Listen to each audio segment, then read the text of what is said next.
Hello and welcome to this week's Movie Math, where I hope you're ready, all buckled in for a fascinating conversation. Oh, this one's a good one because Hollywood, or even I think more specifically Disney, is at a real crossroads. And I'm curious to see if they can figure this out, and I'm curious to hear how you feel they could potentially figure it out down below. Please be polite. All right, so just like in his new movie, what do you know? Buzz Lightyear has crashed, but this time at the box office. The most serious kind of crash he could have, because he came in 20 million below projections, where he was expected to come in, and that was even considered a soft landing.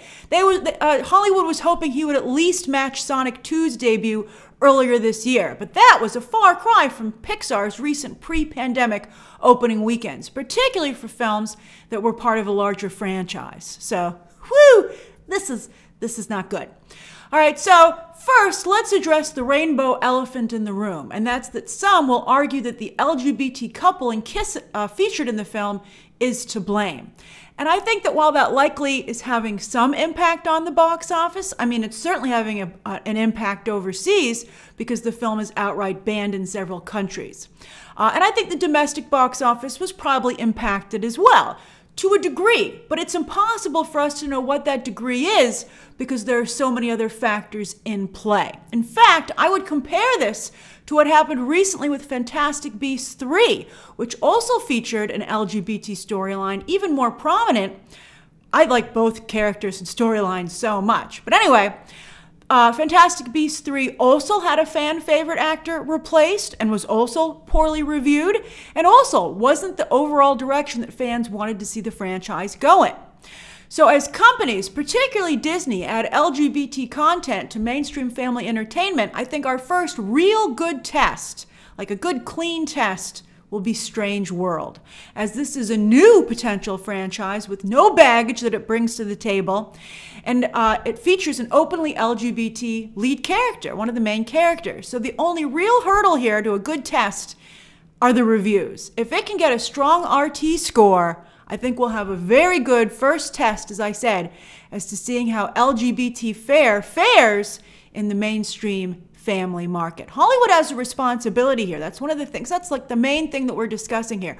Hollywood has a responsibility not only to introduce these characters, but to do it successfully, which we've been talking about for a while now. And I think as we see more things falter, I think you're starting to grasp what I've been saying for a while now about how important this is to get it right. And that falls again on Hollywood and the creatives here. But what are Lightyear's other problems? As I said, besides unfortunately people's not being open to this being in the film. Well, it's a perfect storm, really. So many problems. That's why, again, it's not a good test of the acceptance of LGBT content in this kind of movie. Review-wise, Lightyear is Pixar's lowest RT score since The Good Dinosaur, Monsters University, Brave, and the Cars films. Whew, what a grouping. And while bad RT scores happen to the best of us, the best franchises, it's like the lowest a Toy Story movie has ever scored on Rotten Tomatoes is a 97. So that's particularly devastating to happen to that Pixar franchise. Is Lightyear on the level of The Good Dinosaur, Monsters University, and Brave? Maybe close to The Good Dinosaur, where I think a lot of people also don't totally understand what that movie was trying to do. As I said in my recent ranking of Pixar movies to date, that's a Western for little kids. I think that Lightyear, though, is suffering from creative whiplash, and that it's so different from the Toy Story films and how Buzz Lightyear has been portrayed for decades in the films, shorts, animated series, and the theme parks. A number of you were like, why isn't there anything from the animated series in this movie? And I was like, I mean, I've never seen the animated series, but that seems like a pretty, duh moment. Like, they should have incorporated some of those things because there's such a big fan base that we're hoping for that. So a lot of people, I think, have a strong negative initial reaction because, again, it's whiplash. It's not at all what people were expecting. And so, they jump back. And I think if people choose to revisit this movie, I think some people will be pleasantly surprised at how good it is.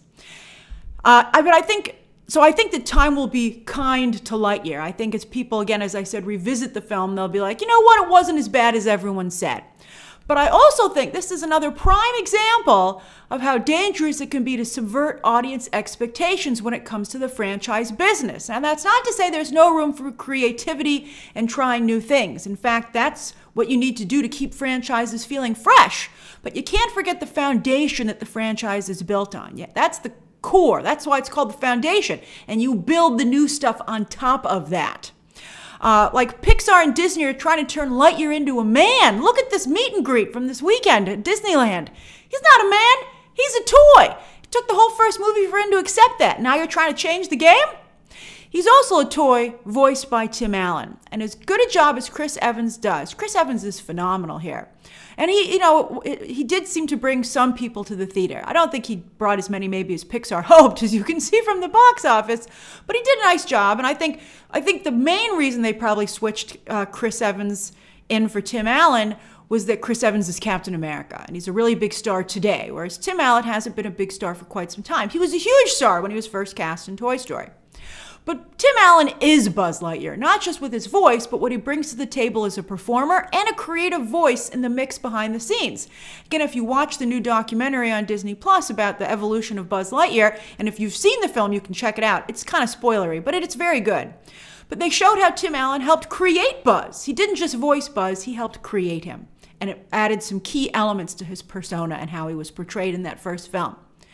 But then, as we were wondering why Disney would replace him, Tim Allen made a rare appearance on social media last week to make an unfunny, hurtful LGBT joke. And how can he star in Lightyear if that's how he's conducting himself online? It's just not, it's not respectful. Now, entertainment has always been progressive. That's the movie business. You just don't understand the movie business if you don't understand that element to it. It's what the awards ceremonies are entirely built upon and what they reward.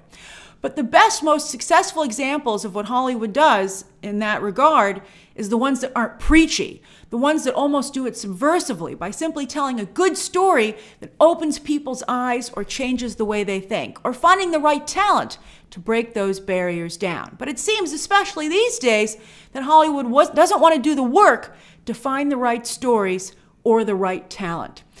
It's fascinating also. I want to bring in Ms. Marvel to this conversation because there were some not great headlines that came out late last week. All new, all different Marvel. If you're a comic book reader, you remember this period in Marvel Comics history. That's when the comic book division tried to do too much too fast in terms of representation, and it felt very forced. It didn't feel organic. And when one character didn't go over well, it kind of dragged all the other characters down too. It was tough. They tried to do them all at once, and it wasn't successful. And almost every single character here reverted back to the character they were trying to replace. I think the replacement aspect was a big part of the problem. I think, as we've discussed, new characters are always the most successful. But anyway, but Ms. Marvel is a new character. Oh, she's kind of a replacement for Captain Marvel, but I think she's pretty much a new character. Anyway, all new, all different Marvel didn't work out. Yet for some reason, Kevin Feige seems to be doing the exact same maneuvers in the MCU. I don't know why he would duplicate something that was well-intentioned but was very unsuccessful. You would think instead he'd try to learn from it instead of doing the exact same thing. Why would he expect a different result? Eternals flopped. Ms. Marvel, disappointingly, because it's such a good show, seems, although I don't think it's it has not yet made itself must-watch. I mean, it is must-watch in terms of quality, but it doesn't have that it doesn't have tweetable moments, I'm afraid. Although we'll see what happens this week. But Ms. Marvel seems to have the lowest viewership of a Marvel Disney Plus show to date. That's really a sad, unfortunate cross for that character and show to have to bear. Phase 4 has had a surprising number of weak spots performance-wise, and we'll see how the rest of it goes as we're only halfway through. But it's not lost on me, and I'm very disappointed in this fact, that the most successful entry to date turned Wanda into a sexy, hysterical bitch whose defining characteristic is that she's a mom, and there's really nothing else to her. I mean, and a lot of people seem to prefer her that way, which I think is really sad. I don't like it. I mean, on the one hand, I'm happy that Wanda is the star of that movie pretty much, although some of you take great offense at that, but she is. Although I really dislike the way that she's portrayed in the film. I know some of you will argue that it's comics accurate, but I think that the comics were problematic in the stories, and that's why Wanda's never been popular until the more progressive, developed stories were told with her character. Anyway, I don't want to see a regression of the fantastic progress that's been made in who's on screen and how they're portrayed. But if Hollywood doesn't start working harder to get these stories right and to make sure they're successful as the more traditional stories, then we're going to have a problem, because Hollywood does everything to make money. If Hollywood doesn't feel they can make money, they will not continue with this, and that to me is concerning. And while Lightyear has a lot of wonderful elements, they forgot the fun factor. They forgot to sell it. That's why it's called the carrot and the stick. Or the spoonful of sugar makes the medicine go down, I think is even better, which is from Disney. That's what you need. They're forgetting the sugar. That's always been Disney's specialty. One of the reasons that Disney has been so successful, has blown everyone else out of the water, is that they have an amazingly broad appeal to their product. They appeal to everyone, regardless of affiliation. Everyone loves Disney. Disney needs to stop taking that broad appeal for granted. I think right now a lot of people at Disney feel, oh, we can do anything, we're Disney. And you're like, no, you can do anything because of the way Disney operates. And you know that Disney's very smart, so you have to continue to do that. Disney is successful because of the Disney magic, so you got to keep making sure you sprinkle that pixie dust on the stuff, man. And beyond even that, you got to remember how to manufacture pixie dust. I think that Disney's losing sight of that. Disney has had some huge successes over the entire course of the company's history that have opened doors to, the stories that are being told and who's in those stories. And those successes have appealed to everyone. So it can be done if Disney, again, makes the correct effort. And again, if they don't take what they bring to the table for granted and they don't take the audience for granted. Disney can do it when Disney does it right. I really wish that everyone, executives and whoever they need there to be giving the marching orders, would go to everybody and go, you got to do the work. You got to sell this stuff on, the quality, and everything else will follow. I believe people would have turned out for Lightyear if Pixar had made it too good to miss. I mean, for instance, Loki's bisexual. I feel like they didn't do enough with that, because he had one line where he said he was bisexual, and then he acted like a heterosexual individual for the rest of the series. Now, some of you who are in the bisexual community have said, hey, that's how bisexuals are. But I don't think it's really true representation unless you make it clear that Loki's bisexual. We'll see what happens in season 2. But still, I know some of you like to complain about Loki, but it's still the most watched Disney Plus Marvel show to date, and the only one that not only has the second season, well, besides the animated one, but that's already started filming that second season. And you know why Loki was so successful? Because it was a show that you could not miss. No matter how you felt about it, you had to tune in, because every week something incredible happened, and it moved the overall MCU storyline forward. It was core to understanding what was going on in the MCU, and it was very well made, had great actors in it, and it was just really, it was too good to not watch. And that's what they need to do across the board. And I think that's the same with the Disney Plus argument for movies. I took a poll this weekend and I said, why do you think people aren't seeing Lightyear? And a lot of you said, oh, I want to wait for Disney Plus. I want to watch it on Disney Plus. And some of you felt that maybe Disney had, broken Pixar because they've been sending so many films directly to the streaming service. I don't agree with that. Because sure, you can wait 30 to 45 days now for anything from Disney to show up on streaming. Yet for the can't miss films, like you could have waited 45 days for Doctor Strange 2, but you didn't. Because, again, they promised us a can't miss movie. But people still showed up. And if Lightyear felt that way, people would have come, even though they knew it would end up eventually on Disney Plus. Even family films. Sonic 2 did boffo box office, even though it too headed to streaming in about 30 to 45 days. Well, digital purchase. But still, people went to the theater to see that film. And on that note, even in 2022, while we're still having problems with the pandemic and the movie-going habits have changed, 3 movies are approaching the $1 billion club. Oh boy, we're back in it. Now, I don't think that Doctor Strange 2 is actually going to make it into the $1 billion club, but it's so darn close, without China too, that I gotta give it a nod. It's extremely impressive, and I know a number of you have been like, give Doctor Strange 2 its due. Here's its due. It deserves it. It's very impressive, and I hope this is a good sign that Thor: Love and Thunder might get into the $1 billion club, because that movie has the entire month of July basically to itself. What? Rest of Hollywood, how did you let that happen? Now, yes, Thor: Love and Thunder is very female-centric, and it features one of the main characters from the all-new, all-different Marvel run, and that's Jane Foster as Thor. Although, when she was Thor in the comics, Thor took much more of a back seat, whereas here, of course, it's still basically his movie. So I think that while it has really strong female characters, which I'm very excited about, I think Hemsworth and Bale will counter that. And so I'm hoping that that one will definitely get to $1 billion. I'm hoping, I really hope so. And then there's Top Gun Maverick, 3 weeks behind Doctor Strange 2, yet streaking toward the $1 billion club. I think this one will make it. I mean, look at its holds. 15% drop this weekend in its 4th frame already. That's incredible. That's partially Father's Day. But that's just absolutely amazing.